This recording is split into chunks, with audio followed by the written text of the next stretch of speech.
Ndodh edhe kjo, deputeti italian hyn në parlament i veshur si fantazëm ja mesazhi që donte të jepte.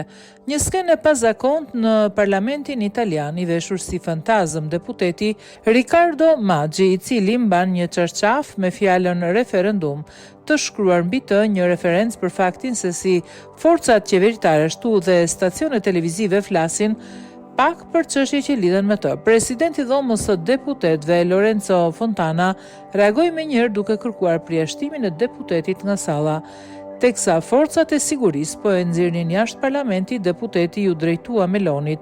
A e mbani mend kur i akuzuat qeveritë për heshtjen e referendumeve dhe kufizimin e pjesëmarrjes? Ishte viti 2016-2022. Si përgjigje ndaj kësaj pyetje mori një buzëqeshje nga kryeministra italiane. Referendumi do të mbahet në 8 dhe 9 qershor, ka të bëjë me ndryshimet në legjislacion për marrjen e shtetësisë italiane dhe punësim. Për incidentin reagoi dhe ish kryeministri italian Matteo Renzi, i cili u shpreh se shfaqje të tilla japin të djathtas një mundësi për propagandë dhe shpërqendrojnë vëmendjen nga çështjet serioze.